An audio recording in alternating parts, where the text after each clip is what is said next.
Oke, salam kawan, ucapkan terima kasih banyak karena bersama saya di channel saya ini. Saya harap kawan sentiasa sehat ya. Pencerahan hari ini kepada Datuk Seri Anwar Ibrahim berkenaan dengan isu yang mana kita lihat selalu dilaungkan oleh orang UMNO.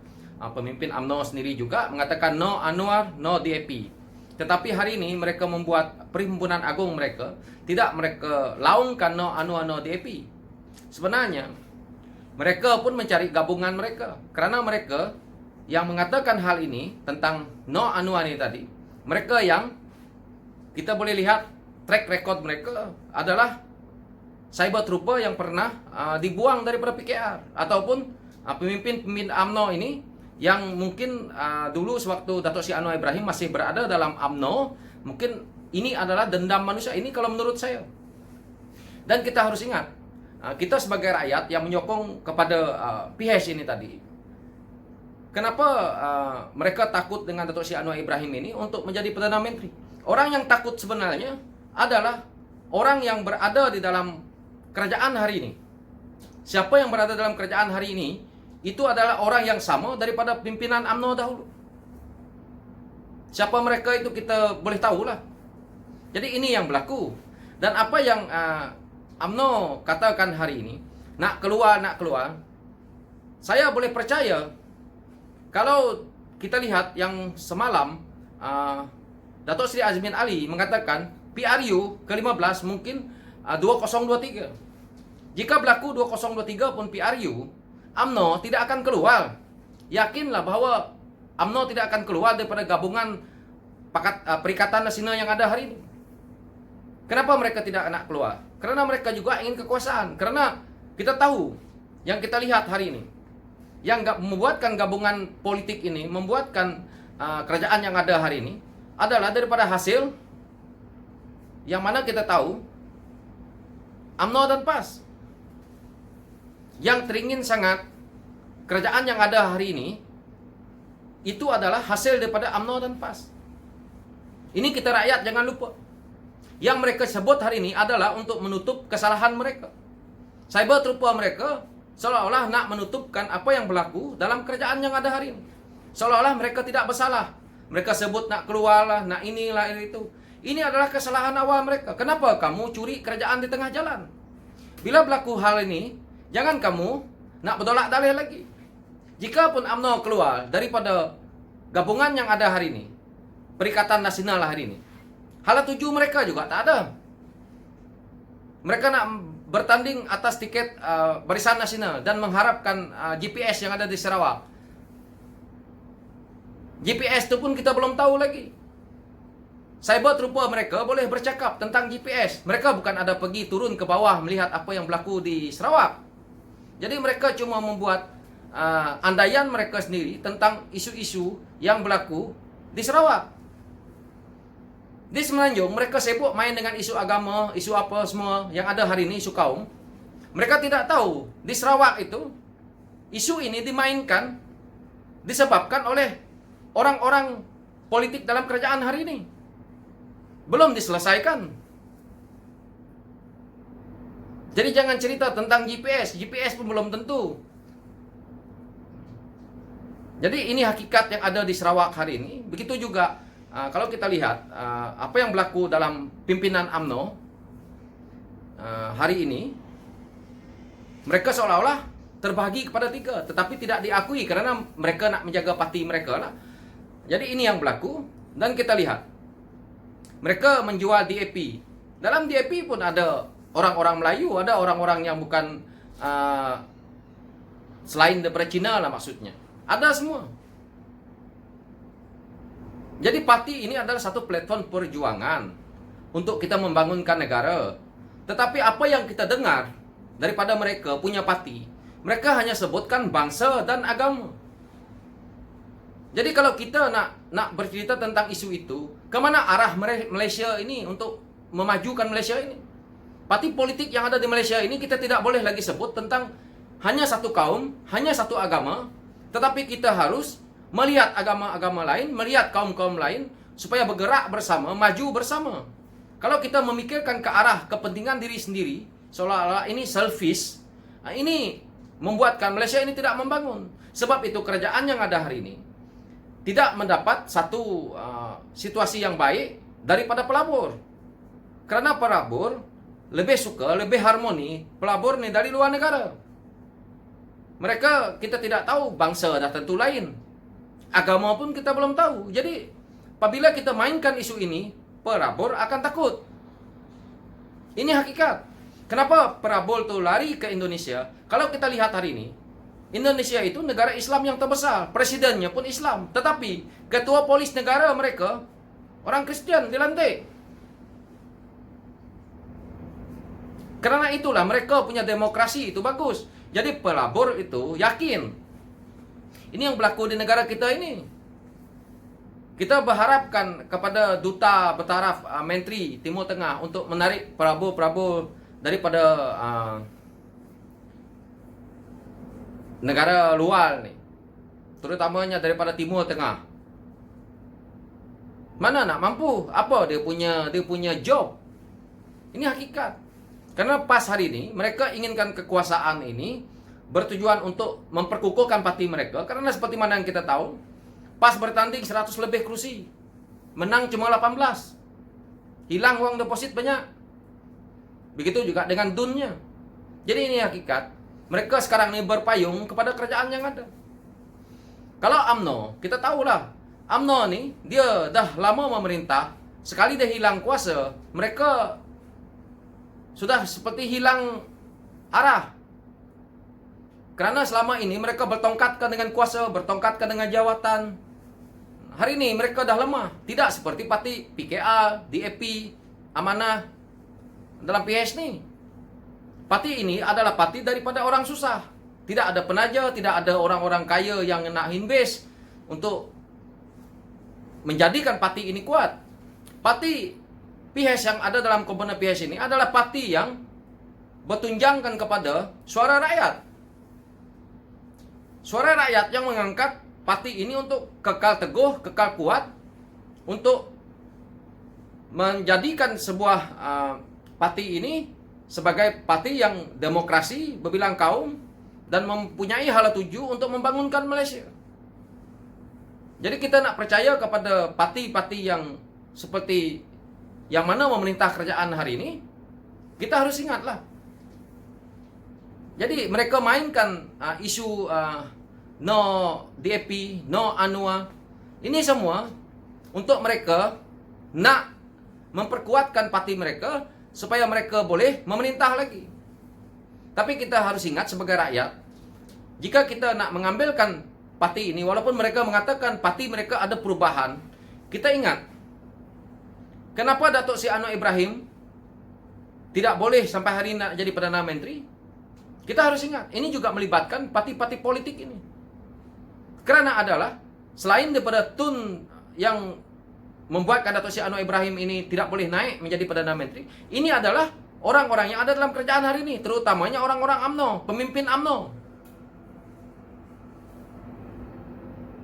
Jadi kalau nak diperkatakan bahawa PKR ataupun PH nak bergabung dengan UMNO, pada saya itu tidak relevan lah. Ini satu hal pada saya. Dan kita harus ingat,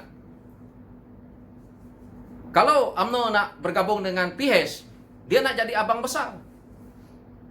Ini kata-kata mereka punya pemimpin kecil ke pemimpin besar mereka ke. Tetapi ini yang mereka mau. UMNO hari ini bukan sekuat mana dulu pun. Dulu UMNO boleh kuat karena mereka kerajaan. Itu satu hal. Hari ini mereka kerajaan menumpang. Dan kekuatan UMNO yang ada, walaupun mereka dah dalam kerajaan hari ini, tidak sekuat yang dulu punya. Orang dah tahu. Jadi ini hakikat yang kita lihat. Pemimpin mereka pun tidak berani bertanding di tempat lain.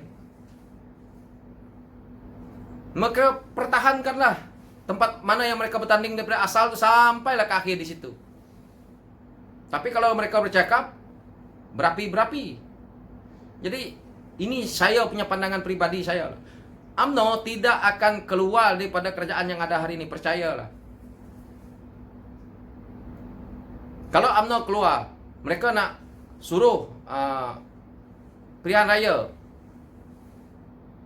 adakah Tuanku Agong nak luluskan hal ini? Nak mendengar apa yang mereka mau? Adakah Tuanku Agong nak mendengar daripada parti politik punya cerita? Jadi hal ini kita boleh nilai dan bahawa mereka kalau nak cerita tentang keluar, nanti ada cerita lain dia. Kenapa tak keluar pula? Terimalah bahawa mereka tidak akan keluar. Ini hakikat yang saya lihat. Dan orang-orang dia, cyber trooper dia, orang-orang kuat dia, mendesak tidak ada guna. Pemimpin kamu ada di dalam. Jadi inilah yang mereka nak buat. Mereka hari-hari mengkritikkan tentang PH. Hari ini kita sebagai orang yang menyokong PH, kita kritiklah mereka, parti mereka. Dia rasa mereka saja yang betul, parti lain tidak ada yang betul. Orang-orang dia mengatakan parti mereka saja yang betul, tidak pernah ada melakukan kesalahan. Seolah-olah bila pemimpin mereka disiasat, semuanya. Isu mereka adalah isu kes liwat Dato' Sri Anwar Ibrahim. Kalau berani, keluarkanlah cerita. Nanti kena saman dengan Dato' Sri Anwar Ibrahim. Mulalah. Jadi cyber trooper jadi baruah kepada parti lain. Bila dah kena buang dalam PKR, masuk ke parti lain, sibuklah mereka. Inilah namanya orang politik yang nak cari makan. Bukan orang politik, macacai. Bukan berjuang untuk rakyat. Itulah sampai perut pun dah besar. Inilah kalau rakyat bercakap. Cakapnya memang macam ni je kan. Sebab saya bercakap bukannya atas kapasitas orang politik. Saya bercakap atas saya sebagai rakyat. Jadi rakyat bercakapnya seperti inilah. Jadi kita rakyat, kita yang menyokong kepada PH, kita lihatlah apa yang berlaku hari ini. Dan kita perkuatkan. Kita sebagai rakyat yang menyokong ini, kita perkuatkan. Karena kita tidak mempunyai media, kita hanya mengharap daripada media yang ada hari ini seperti ini, personal kita ataupun grup kita, ini saja yang kita boleh. Dan kita memperkuatkan, memperkukuhkan PH ini daripada luar. Kita jangan melihat kepada sisi-sisi yang terlalu percaya dengan cerita daripada sebelah sana, memburukkan PH. Kita tengok yang ada daripada sebelah sana tu, mereka mengkritik PH ini bukannya untuk apa. Dia mengatakan 22 bulan. Mereka 60 tahun pun hutang negara banyak. Jadi tak payah mereka nak cerita. Hutang negara banyak bermula daripada zaman siapa? Hutang negara banyak ni daripada zaman UMNO Barisan Nasional. Bukan zaman PH. PH datang, hutang dah banyak.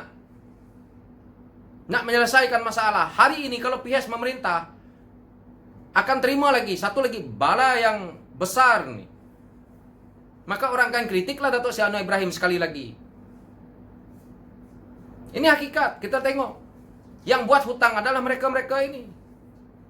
Tak kisahlah daripada PPBM ke, daripada UMNO ke, daripada PAS ke hari ini. Hutang negara hari ini adalah tanggungjawab mereka. PH hari itu jadi kerajaan 22 bulan adalah untuk mencuci.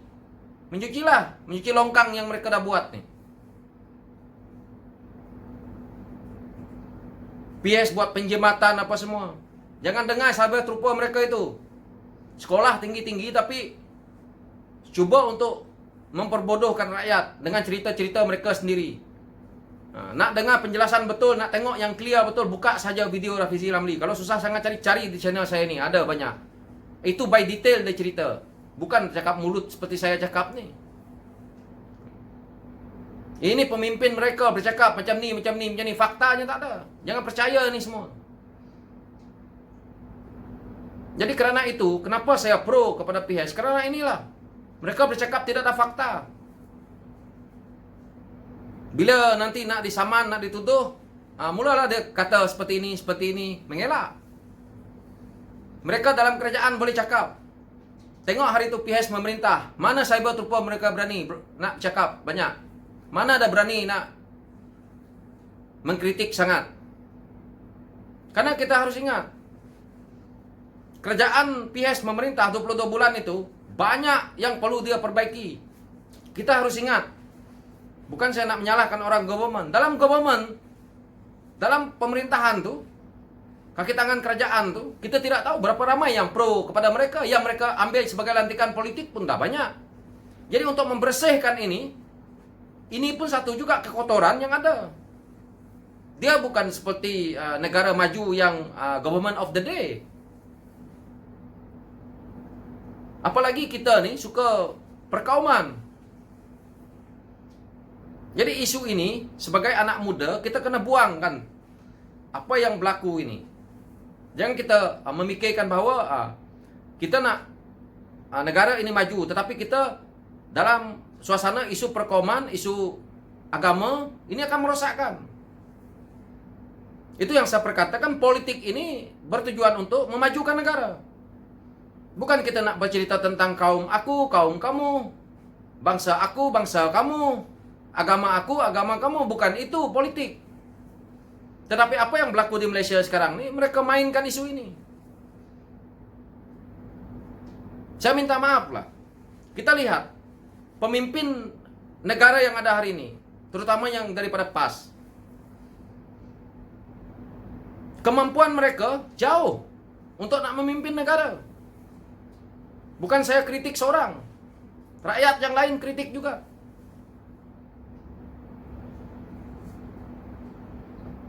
Jadi untuk memimpin negara itu bukan mudah, bukan nak jadi menteri. Jadi YP itu senang. Siapapun dicalonkan, mereka bertanding menang, boleh jadi YP. Tetapi untuk menjadi pemimpin kepada negara kita Malaysia ini bukan satu hal yang mudah. Bukan kerana bila kita jadi menteri, duduk di atas, tinggal nak mengarahkan kita punya SU ke, kita punya apa ke, untuk nak buat kerja. Kita tinggal nak sign. Mereka memerlukan kita punya idea. Rakyat perlu mendengar kita punya suara. Rakyat nak mendengar apa kita punya komitmen, apa kita punya pandangan, hala tuju politik kita, hala tuju negara kita, apabila kamu menjadi seorang menteri. Bukan kita mendengar kenyataan menteri yang seperti budak-budak. Tapi apa yang berlaku hari ini, kelemahan kerajaan yang ada hari ini, yang kita lihat adalah berpunca daripada kegagalan menteri-menteri yang dilantik ini tadi. Kenyataan media mereka, rakyat akan kritik. Jadi ini yang kita ada hari ini. Dan yang mana kita lihat, mereka mainkan isu yang rakyat sudah paham, rakyat sudah tahu. Jadi rakyat tidak boleh ditipu lagi. Kita lihat isu undi 18 ini. Yang banyak membantah adalah orang PAS. Kenapa mereka membantah? Karena mereka membantah isu ini karena mereka tahu orang yang menyokong PAS ini kebanyakannya adalah otai-otai mereka nih, orang-orang lama. Orang-orang yang memang tidak suka membuka internet, orang yang tidak suka membaca berita daripada media sosial. Orang-orang ini lebih suka mendengar daripada mulut. Contohnya mulut kawan dia, daripada mulut pemimpin mereka. Yang akan nak pergi buat ceramah dengan mereka ini, yang akan berdepan dengan mereka ini adalah pemimpin PAS ini tadi. Jadi mereka tidak pernah dengar hujah daripada pemimpin lain, ataupun hujah daripada parti lain. Jadi mereka terperap di situ. Jadi ini harapan mereka untuk mendapat undi daripada orang yang lama ini tadi. Mereka sudah tahu kalau undi umur 18 tahun, orang-orang Terengganu, orang-orang Kelantan, orang-orang yang di Perak, orang-orang yang di contohnya di Kedah, orang-orang ini sudah celik dengan IT. Anak-anak muda. Anak-anak muda daripada Kelantan, anak-anak muda daripada Terengganu hari ini bijak-bijak. Jadi mereka ini boleh menilai yang mana yang baik, yang mana yang buruk. Untuk negeri mereka, mereka juga ingin apa yang berlaku dalam negeri mereka, mereka juga ingin maju. Takkan mereka nak kerja di Kuala Lumpur 24 jam semua hidup. Kalau negeri mereka maju, mereka boleh duduk di negeri mereka, buat pernikahan di sana, kerja di sana. Jadi ini yang kita lihat hari ini. Jadi pemimpin negara kita yang ada hari ini, tidak ada yang seperti Datuk Seri Anwar Ibrahim cuba menyelaraskan supaya kita rakyat ini mendapat nikmat yang mungkin tidak dapat 100% sama, tetapi sekurang-kurangnya kita boleh seratakan kekayaan negara kita ini bersama rakyat dan negeri. Tapi apa yang pemimpin yang lain ini buat daripada kerajaan yang memerintah, mereka tidak mau lakukan hal ini. Karena politik ini mereka untung kepada orang yang miskin, tempat yang tidak maju. Mereka senang membohong. Kenapa mereka tak nak negeri-negeri seperti Kelantan, seperti Terengganu, Sabah, Sarawak, dan beberapa negeri ini maju? Kalau negeri ini semakin maju, sokongan kepada mereka akan berkurangan. Ini hakikat. Kita tengok Johor, apa berlaku? Dulu Johor adalah kubu UMNO. Kenapa sampai 2018 Johor tu merosot? UMNO jatuh teruk di Johor. Jadi negeri itu semakin maju, mereka punya politik akan semakin lemah. Orang akan menyokong kepada parti politik yang lebih baik, dan orang akan melihat parti yang mana yang lebih telus. Jadi mereka akan menyokonglah kepada PIS. Inilah yang berlaku. Jadi mereka cuba mainkan isu yang 60-an, 70-an, 80-an, dah lapuk. Ini yang saya perkatakan. So, inilah untuk kita yang menyokong kepada PIS, kita kena lihat nilai. Dan kepada mereka yang still nak menyokong kepada parti lain selain daripada PIS, itu hak masing-masing. Tetapi kita lihat, pemimpin kita itu harus betul-betul menggerakkan pembangunan kepada negara kita ini, bukan untuk tembolok mereka sendiri. Ini saja pesan saya kepada kawan-kawan, dan kita juga jangan menyokong PIS ini membabi buta. Kita juga ada pemimpin-pemimpin ataupun orang-orang bawah yang tidak betul juga. Ini hakikat. Saya sendiri pun berdepan dengan orang-orang PIS yang pada saya mencari makan dalam PIS. Belum tinggi pangkat, belum jadi YB, mereka dah sombong. Saya pun pernah banyak berdepan dengan isu ini, tetapi saya sebagai penyokong kepada PIS, terutamanya PKA, saya terpaksa kerana saya harap pimpinan dia, Datuk Seri Anwar Ibrahim, boleh memegang tampuk pimpinan negara ini, dan kita rakyat menikmati bersama. Saya anggap ini cuma hal kecil lah, tapi banyak. Masih banyak. Terutamanya dalam PKR masih banyak. Ini saya sendiri alami. Mereka cakap berapi-berapi, tapi tong kosong. Mereka juga seperti saya, lebih baik saya. Saya buat kerja saya menyokong kepada PKR, saya menyokong kepada PIS. Tapi saya bukan ambil duit daripada PKR, saya bukan ambil duit daripada PIS sebagai gaji saya. Jadi kalau mereka yang cuba untuk mengatakan saya, hak saya untuk menjadi siapa pun parti yang saya nak duduk, itu adalah hak saya. Karena hak saya sebagai rakyat, saya akan undi kepada parti mana, itu hak saya. Saya tidak perlu menjadi ahli parti mana-mana pun. Cukup kalau saya menyokong PIS, saya menyokong PKR, itu sudah cukup bagus.